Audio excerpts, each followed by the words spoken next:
Hey, welcome to episode 65. That's right, folks. We're entering retirement of Scar Bears. I'm Chris DT Gordon. As always, I am so thankful that you're here with me today. And also with me are Nate and Britton Barron, bringing their technological wizardry to my humble abode. If you want them to work their magic on your projects, just reach out to them at Nate Barron.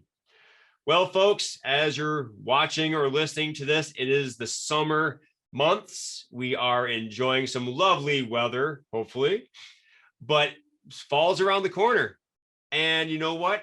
Kids gather all times of the year. And if my message of the attitude of gratitude or tag can benefit them in any way, please reach out to me. I'm here to serve, so I can use my message to better their lives. You can reach me at linktr.ee/Chris DT Gordon, or you can email me at chrisdtgordon@gmail.com.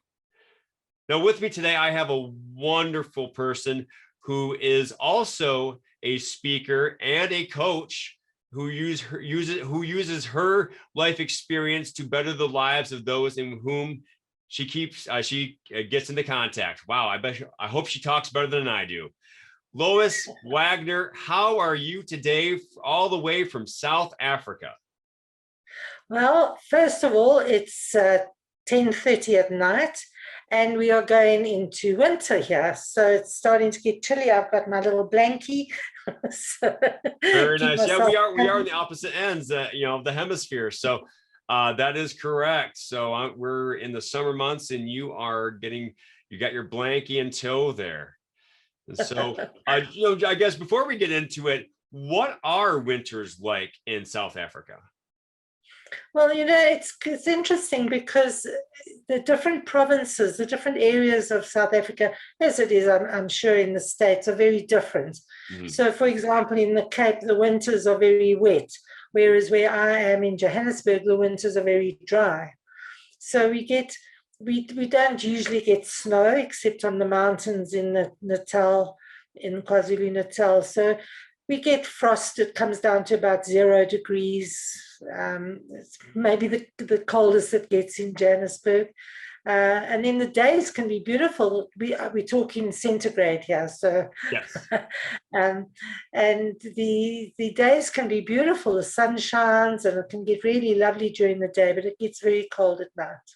Oh yeah, and a little different than what we experienced here in Minnesota in the States. And for those of you who don't know how to go from centigrade to Fahrenheit, you just multiply the centigrade temperature by 1.8 and add 32. Thank you, Mr. Francis, for teaching me that all the way in middle school. So anyway, enough of my middle school memories.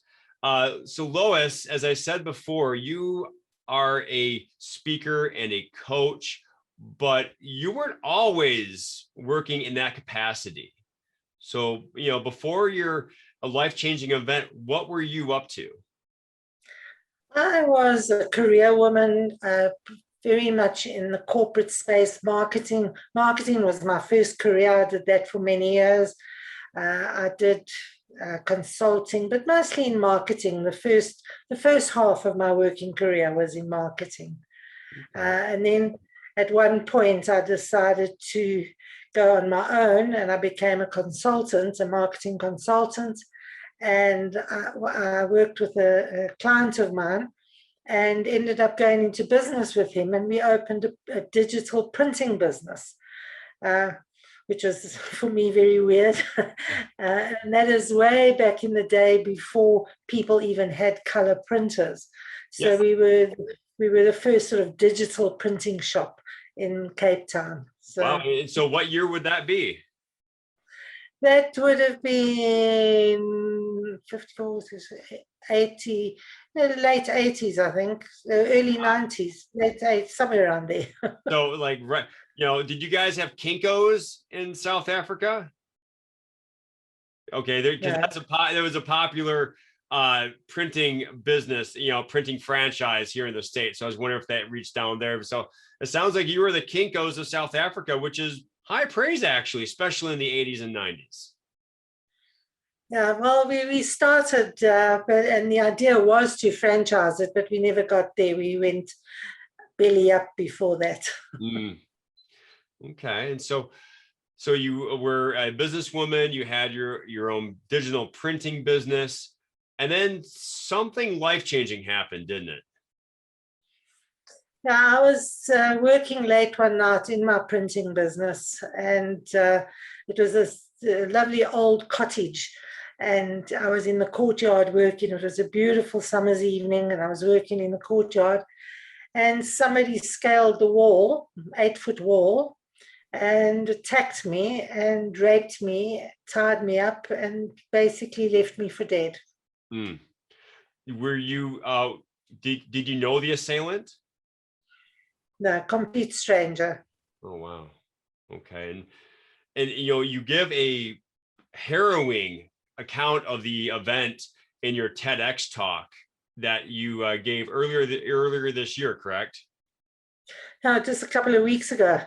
Yes, yeah, and so yeah, in March, and so um, you know, I don't want to go into too much of the details, but you know, from what I gather, you received several lacerations from a screwdriver, and That's right. yes, and so you know, after the attack, you know, what I guess immediately, you know, what happened? What were you thinking? What did you do? Well, you've got to remember that this happened way before the Me Too movement. It happened in the days where the word rape was not mentioned in polite circles. It was just a taboo word. And so the fact that this happened to me, it was like, it was just too much to comprehend. You know, you didn't hear of this happening. So I was obviously very angry. And I became an activist. I decided the rapist, he was apprehended. He was out on bail for rape. And I just thought, this is just absolutely atrocious. This shouldn't happen. He shouldn't be on the street. And so I wanted to change the world. And I became an activist.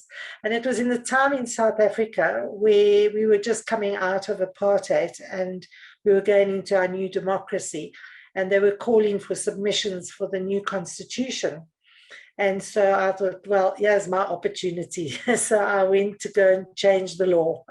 And I lobbied and petitioned and led marches and did whatever I could. Wow. So I went very public. Wow. I first of all, I am so thankful that you survived, obviously, spoiler alert. And also I commend you on your bravery for not only, you know, stepping up, but stepping forward for so many others. How long did it take from the time you started your role as an activist to the laws being changed? Because we know that sometimes, especially here in the States, it could take years if it, you know, as it, you know, if it ever happens. Yeah. Some of the laws changed um, a little, you know, it was little bit by little bit. So the laws, and they've been continuously changing. So the law has improved. It hasn't solved the problem though. But yeah, so yeah, over the years, it's got a little bit better each time they've sort of re-looked at them. So years, years and years. Yes. And so, you know, not only have you been changing the law, but you've also been changing lives, individual lives. And you first started with yourself, correct? Because, you know, we know that we've heard, and I'm going to butcher the saying, that if you want to change the world, you have to change yourself first, or, you know, be the change you want to see in the world. I think that's what I've heard. And so how did you start that journey of changing yourself? Well, it was a long journey, and one of the things that you just said, you know, you commend me for being so brave. What happened was, because I was out there fighting what I thought was the good fight, which actually was the good fight, everybody kept saying to me how brave I am and how strong I am. And, you know, it was quite good for the ego, I suppose. Look at me, I'm so brave and I'm so strong fighting this fight. And it was 2 years later, one morning, I just couldn't get out of bed. And I went to doctors and I was told I had a back problem and I had to have a back surgery. And I had a back surgery, it failed. 2 weeks later, I had a second back surgery, it failed. And I was bedridden for 6 months. And it was, oh, woe is me, look at me, I'm so pathetic and weak. And it was pointed out to me that I hadn't dealt with the emotions of what had happened to me because I was so strong and so brave. I was out there, out fighting this fight. And it was pointed out that I wasn't facing my problems. I was putting my problems behind me until my back actually couldn't hold me up anymore and my back collapsed. And it was all psychosomatic. There was actually nothing wrong with my back. So once that was pointed out to me, I went for, I was a keen hiker and scuba diver before I was attacked. And the surgeon said to me that I would never hike or scuba dive again because I could never carry anything on my back. So when this realization came that it was all in my head, I went for 8 chiropractic treatments. And I did a 5-day trail with a 29-kilogram backpack on my back. Wow, that's fantastic. It just shows the power of the mind.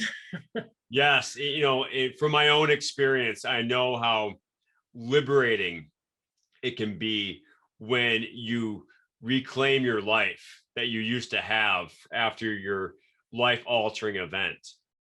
And so that's great. Have you been scuba diving? Had you gone scuba diving since? I have, but not as much as I used to because I got a little bit overweight and I couldn't fit into my wetsuit anymore. And so, after you got out of bed and were able to reclaim your life physically, when did you start coaching and speaking about this? Still took me a while after that. I went after one of the stories I didn't mention was part of the after I was raped, I didn't want to be in that place anymore. And I felt I lost my passion. Well, if I ever had the passion for the business in the first place. So my partner said he would buy me out, but he didn't. He betrayed me. And the business, he put the business into liquidation and I lost everything and I went deep, deep into debt. Oh my goodness. So I ended up having to go back into the corporate world and working for a boss again. So I did that for many years, worked, and I did well. My career was okay. And then I decided on a whim one day to leave South Africa and go for a year to the Middle East and work in the Middle East. And I was in the Middle East for a year. I ended up being there 11 years, but I was coming home for my first holiday. And so this is now 14 years after I was raped. I was coming home for my first holiday and I decided to contact the prison authorities to find out what had happened to this rapist. Was he still in prison? Was he out? He had been given a 25-year sentence. And so I've never made any inquiries before. So why I did now, I have no idea.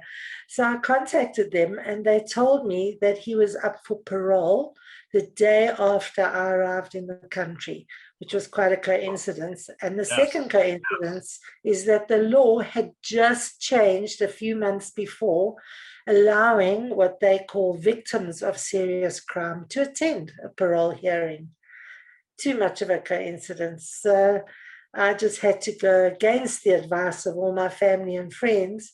I went to this parole hearing. And everyone said, why am I going? What am I going to do? And a friend suggested that I forgive the rapist. Wow. Forgive? Don't be ridiculous. How can you forgive such a terrible deed? So I went to visit Mr. Google and I looked up forgiveness and I prepared the speech. just in case. I went to the parole hearing, and I sat facing the prisoner, and they asked me if I had anything to say, and I said yes, and I read the speech, and I thought, "Phew." The speech was very academic, and it was he had a grade 6 education, and English wasn't his first language, and so he didn't. I don't think I understood it. So, but I just looked up. I looked him in the eyes, and I just said, I hand back the responsibility from my higher self to your higher self, and I take back my power, and I forgive you. And as I said it, I meant it. It was I still haven't been able to really verbalize what happened when I did that. But the authorities said to me they would let me know in 7 days if he got parole or not. And I said, no, you won't. I'm not. He's of no concern to me anymore, because I'd broken that tie. When you in an unforgiveness situation, you bonded to the person or the situation, and all forgiveness does is it breaks you free from that. And so I didn't walk out of that prison. I flew out of that prison.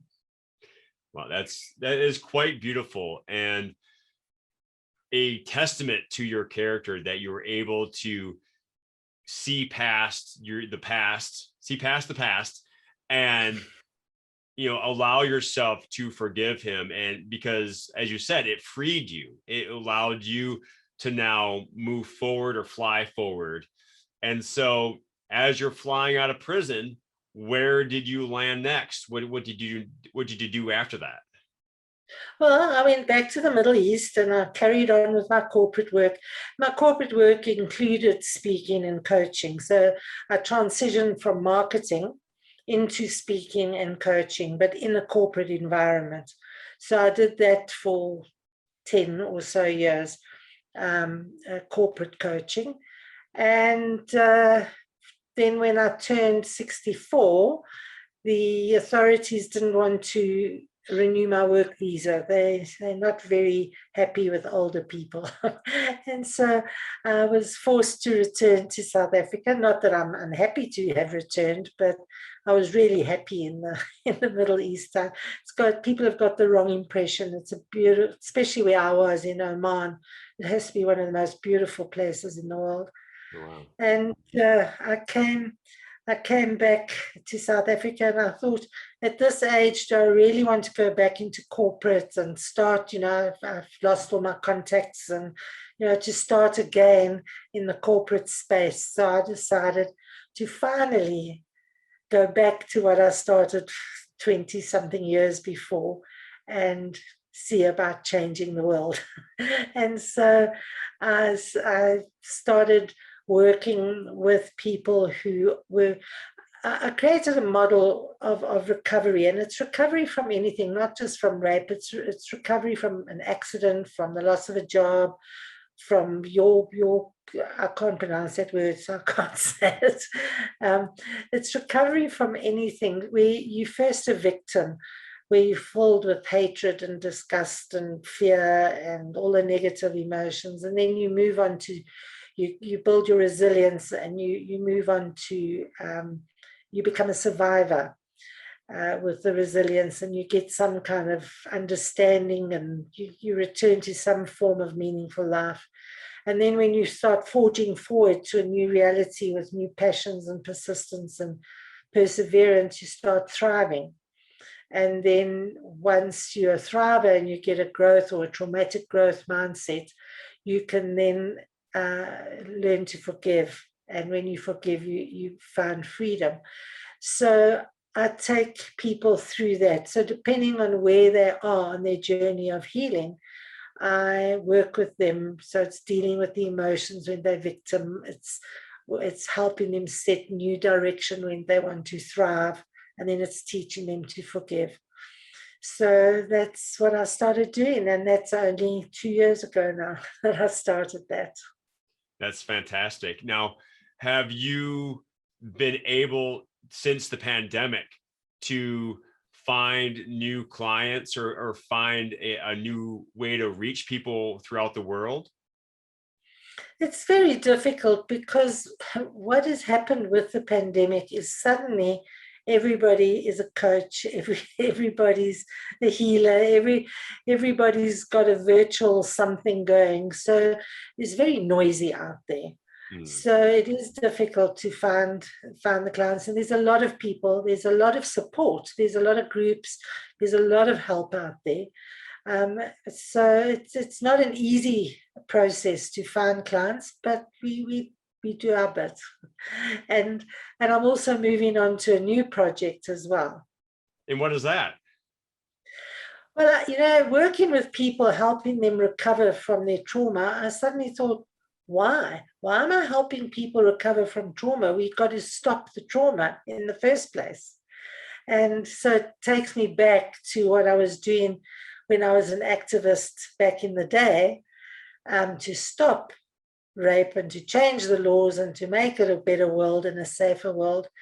And so I'm back doing that. I'm becoming an activist again.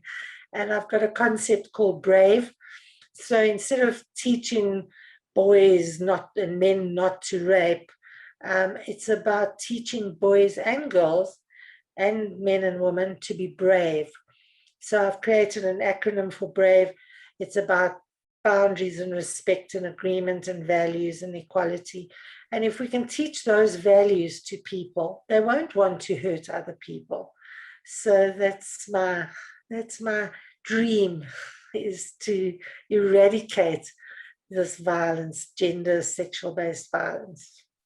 That's, it works. And as someone who himself uses an acronym to spread his message, I applaud you for being able to work that in. How do you imagine this being done? How do you want to share BRAVE to the world?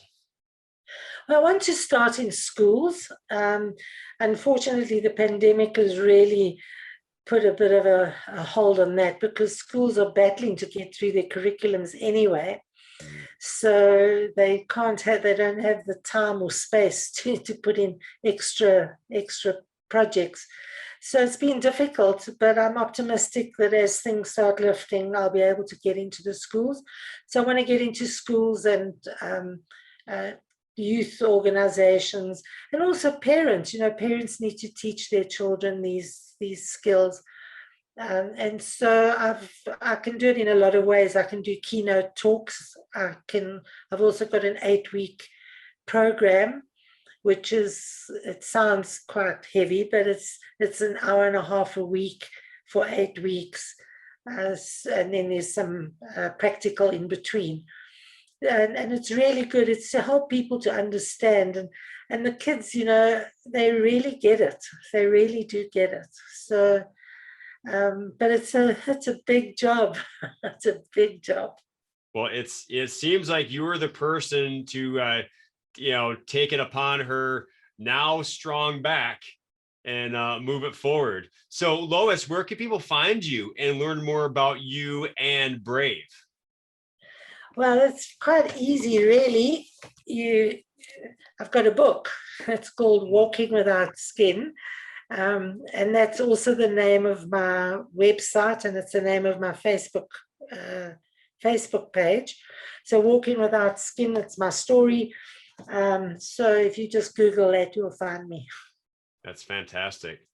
And so if we were to give one message to the listener that they could take away right now to better their day, what would you say to that listener? You're not alone. Your journey is your own journey, so don't compare yourself to other people. And very importantly, forgive and fly free. Well, Lois, thank you so much for sharing your story. I am a better person for getting to know you and learning about your journey. And I hope people go check out Walking Without Skin, correct? That's right. All right, Walking Without Skin. I'll have information in the show notes below. Before I send people off, I do have a question for you. What is your favorite dinosaur? Me. And then I think that just relates more to technology. I just couldn't be bothered with learning all this technology. I'm too old for that. Well, it seems like you're doing pretty well, seeing as you have an 8-week course and you're speaking to people. You're talking to me from halfway across the world. So I think you're doing okay. But I have to say, no one has referenced themselves as a dinosaur yet. So you are the first. Well, I like to be unique. Exactly. Well, folks, I want you to know from Lois's story that we all suffer through trials and tribulations, and some of them are thrust upon us. There, whether by man, machine, nature, what have you. But the power to move on, the power to forgive and move forward is the greatest power possible. And so remember that you have a huge role to play in how you recover from any situation you face. So with that, I thank you all for joining me today. Please have a great day. And remember to pass on perfection and go for greatness.